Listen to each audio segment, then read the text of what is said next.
Bismillahirrahmanirrahim. Assalamu alaikum hürmetli dinleyiciler. Türk İstiklal Haberleri programları televizyonlarımız kızgın karşılanıyor. Ben Abdullah Yorgun.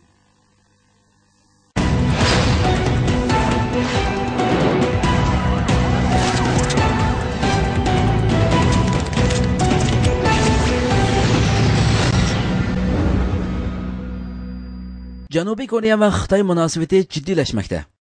Janubiy Koreya Jingshan xabarlarining 14 dekabrdagi xabariga qaraganda, bir nafar Janubiy Koreya dengiz alohida hujum qilish soqchisi Xuanxuay dengizining Janubiy Koreyaga tabiiy qismida qonunsiz beliq tutgan Xitoyni tekshirish jarayonida Xitoy kemachi tarafidan pichoq tiqib o'ldirilganlik ansisiga qarata Janubiy Koreya erkinlik bosh birlashmasi qatorliq shahar aholisi tashkilotlari 14 dekabr Xitoyning Koreyada turishliq elchixonasi oldida yig'ilib namoyish o'tkazish olib bordi. Namoyishchilar Xitoyning davlat bayrog'ini ko'ydirishni hamda Xitoylar odam o'ltirguchi qotil Koreyadan yo'qolsin degandek plakatlarni ko'tarib olishdi. Xabarda mundaq deyildi: Yuqoridagi shahar aholisi tashkilotlari 14 dekabr tushdan burun Xitoyning Koreyada turishliq elchixonasi oldida yig'ilib, Janubiy Koreya dengiz soqchisini o'ltirgan Xitoy dengiz qaroqchilarining yovvoyi qiliqini ayiblash temasidagi muxbirlar yig'ini elib borgan bo'lib, yig'in jarayonida bir qism koreyaliklar qo'liga kaltak elib Xitoy beliqchi kemasiga vakillik qilgan bir modelni urib chiqib o'tgan. 13 dekabr tushdan keyin Buyuk Koreya davlatidagi yurtdoshlar do'stlik birlashmasi qatorliq tashkilotlardan 300 necha kishi Xitoyning elchixonasi oldida yig'ilib namoyish elib bordi. Hamda Xitoy kemachisining Koreya dengiz soqchisini o'ldirib qo'yganligini aybladi. Hamda Xitoyning darhol afu so'rashini talab qildi. Buning orasida 30 necha odam Xitoyning elchixonasiga bo'sib kirmoqchi bo'lgan bo'lsa-mu, lekin soqchilar tomonidan to'sib olindi.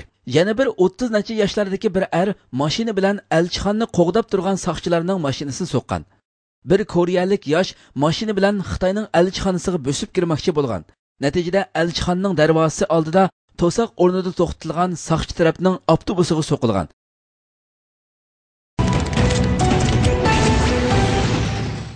Xitoy soqol va yog'liqqa qarshi harakat boshladi. Sharq Turkistonda soqol qo'ydigan va yog'liq ortadiganlarning ko'payishidan rahatsizlangan Xitoy doiralari buningga qarshi harakatga o'tdi. Beijing doiralari vatanimiz Sharq Turkistonda soqol qo'ydigan va yog'liq ortadiganlarning sonining ko'payayotganligini e'lon qildi va buningga qarshi harakat boshlatdi. Bu harakat Xitoy doiralari tomonidan bevosita elib berilmoqda. Rasmiy internet sahifalarida soqol qo'yish va yog'liq ro'mol ortishga qarshi turish, uni qaloqliq hisoblash qatorliq faoliyatlarning xabarlari tarqalmoqda. Bu faoliyatlarda xalqning diniy hissiyotining tuvallatilishi va atalmish madaniy hayot shaklini yaxshi ko'rsatish qatorliqlarning oldingi planga qo'yilayotganligi alohida diqqat chekmoqda. Xitoy doiralari tomonidan elib berilayotgan bu harakatda musulmon ayollarning uzun kiyim kiyayotganligi va yuzlarini atganligi bildirilib, bu ayollarning bu yo'ldan qaytarilishi uchun xizmat berish qatorliq qiziqtirishlarning elib berilishi kerakligi bildirildi. Xitoy doiralari bo'lsa bu xabarlar haqida bayonot e'lon qildi. Shahar boshqarish idorasining so'zchisi osonliklarni o'z ichiga olgan har qanday kishining xohlagan kiyimni kiyishda erkin ekanligini da'vo qildi. Xitoy tajovuzchilarining musulmonlarga, bo'libmi vatanimiz Sharq Turkistondagi Uyg'ur musulmonlarga qaratgan qattiq siyosati uzundan buyon davom qilmoqda. Dunyo bo'yicha eng cho'ng nitrotin keni Qumulda bayqaldi.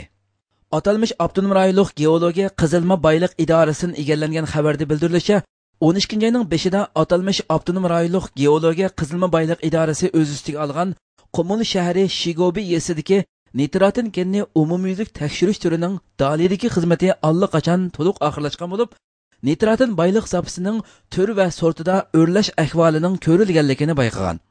Navbatda Turpan Qumul o'ymonliqida chorlab tekshirib erishgan nitrotin boyliq zapasi 174 million tonna bo'lib, oldin mo'ljallangan kelgusidagi boyliq zapasi miqdori 250 million tonnadan oshar ekan. Bu dunyodagi eng cho'ng nitrotin keni mo'l to'plashgan rayon bo'lib hisoblanadi ekan. Nitrotin bo'lsa vatanimizning o'zgacha kon turi bo'lib, Turpan Qumul o'ymonliqidagi nitrotin boyliq zapasining asosliq tarqalgan rayoni bo'lsa, Pichan nahiyasining Qumtaq yezisi va Qumul shahri Shigobi yezisi. Hozir Xitoy tajovuzchilar Shigobi yezisi va Qumtaq yezisi konlarini allaqachon echishga boshlab bo'lgan. Atalmish Xinjiang Wanshan ximiyaviy o'g'it energiyasi cheklik shirkati Qumtaq rayonidagi mo'l bo'lgan nitrotin manbasini qazishni o'z ustiga olgan bo'lib, kelgusi 10 yilda Pichan nahiyasini dunyo darajalik tabiiy ximiyaviy o'g'it ishlab chiqarish bazasiga aylantirish planlangan.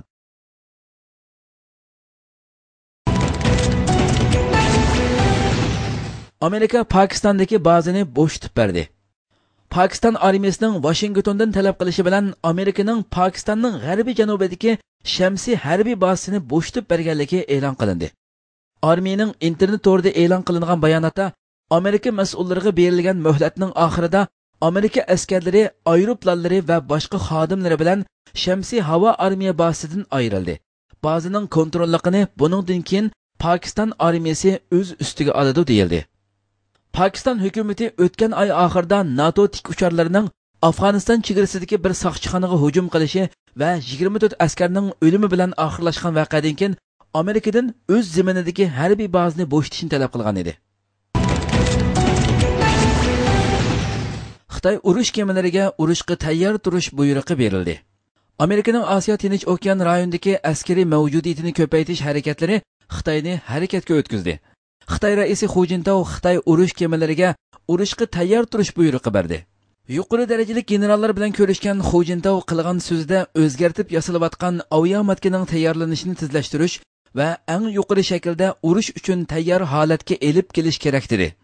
Xitoy raisining Janubiy Xitoy dengizi ustidagi ixtiloflar va Amerikaning yangidan Osiyo Tinch okean rayoni kuchi sifatida rayonga qaytishi sababi bilan rayondagi vaziyat jiddiy holatda turayotgan bir mezgilga to'g'ri kelgan bu bayonotiga Washington tamkinlik bilan javob berdi. Fransiya xabar agentligi AFPga so'z qilgan Amerika Mudofaa ministrligi so'zchisi Georgi Little Xitoyning ro'shan bo'lish sharti bilan armiyasini taraqqiy qildirish haqqi borligini aytdi. Ammo siyosiy kuzatuvchilar Hu Jintaoning usti yopiq bayonotining Amerika va uning Osiyo Tinch okean rayonidagi ittifoqdoshlarini nishonga olganligini bildirishmoqda.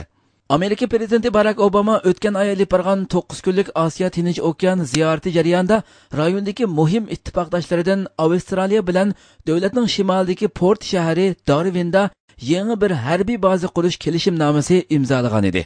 Amerika armiyasining Osiyo Tinch okean rayonidagi ta'sir kuchini kuchaytiradigan bu kelishimnoma imzolangandan keyin Xitoy Osiyo Tinch okean rayonida harbiy manevr elib borganligini e'lon qilgan edi.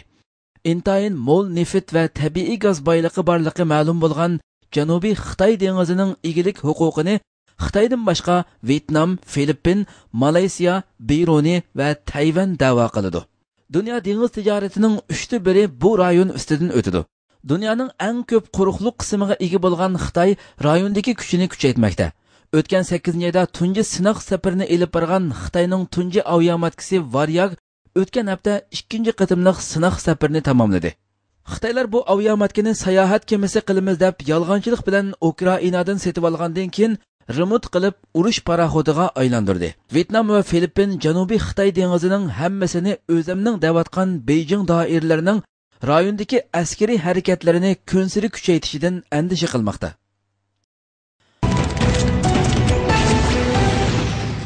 Hindiston to'polonchilari Xitoydan qurol yarog' atkaz qilgan. Hindiston vaqt kelsining 12-oyning 8-kundagi uchuriga asoslanganda Hindiston davlat mudofaa ministri Rama Chandranning 12-oyning 7-kuni deyishicha Hindistonning sharqiy shimolidagi to'polonchilar Xitoy, Burma va sharqiy janubiy Osiyodagi atkazchilar orqali qurol yaroqqa ega bo'lgan. Rama Chandran yana Hindiston diplomatiya yo'li orqali Xitoy, Burma, Bengallarga bu ishni o'ttirg'i qo'yganligini aytgan. Hindiston hukumati chegara rayonlarga bo'lgan hushyorlik va nazorat qilishni allaqachon kuchaytgan. Chegaradagi bexatarlik qismlari navbatda qurolliq unsurlarning qurol atkazchilik qilmishiga intayin sezgir bo'lib, doim chegara rayonda chorlash elib bormoqda.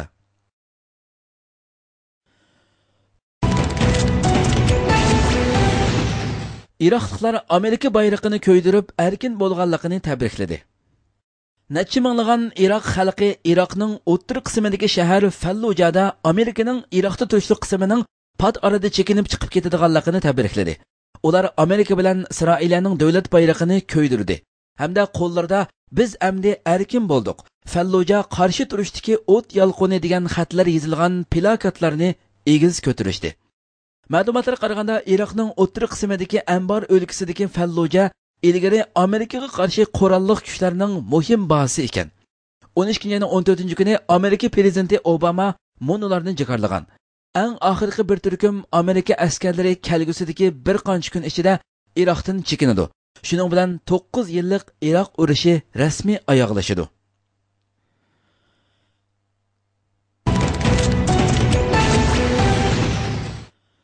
Gana bachchivozlikni qonunlashtirmaslikdan ching turdi.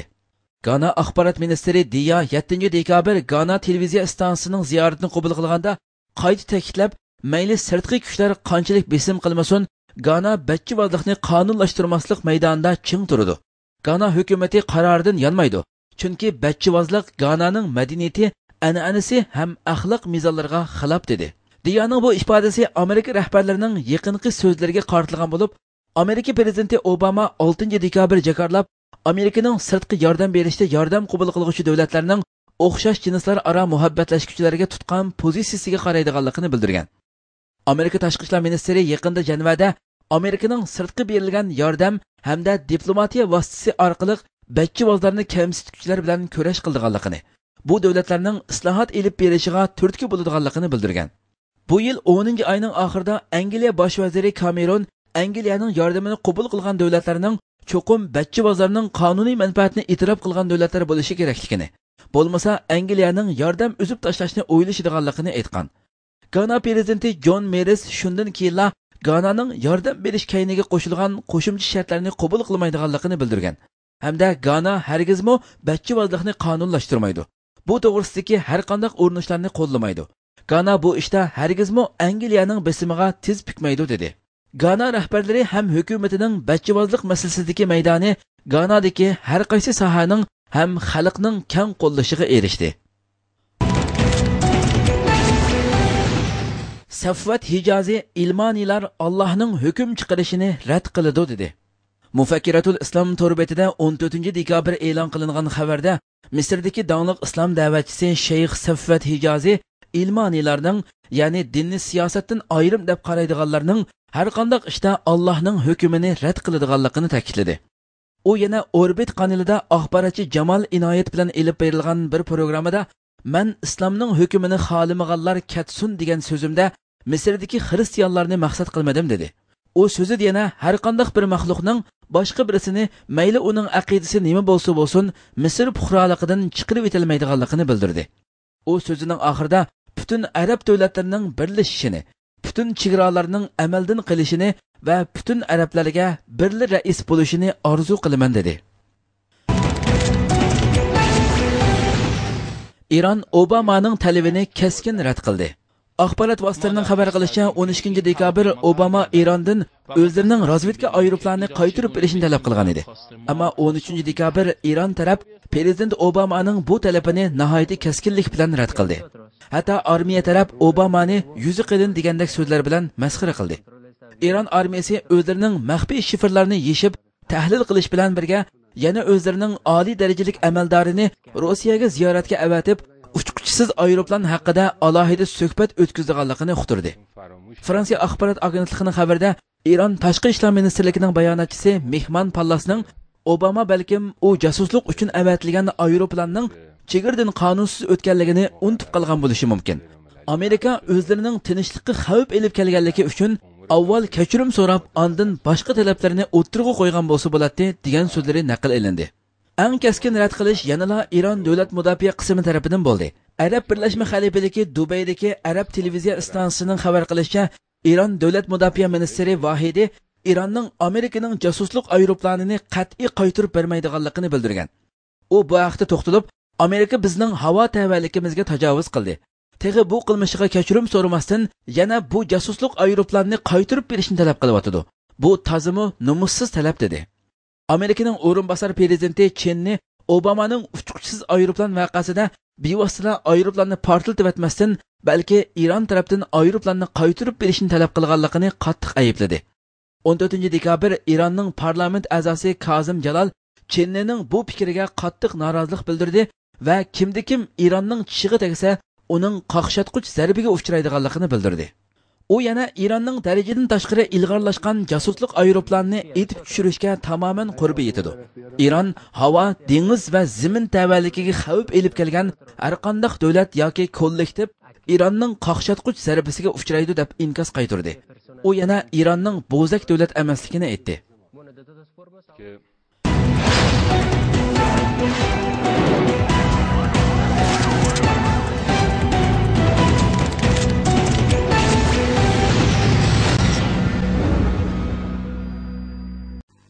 Hürmetli televizyon seyirciler, Hakikaten hakikat kısmının haberleri programımız Mutlu'da akılmakta. Hakikaten programı bitirirse, sizlerin Cenab-ı Allah'a takdimiz. Esselamu Aleyküm.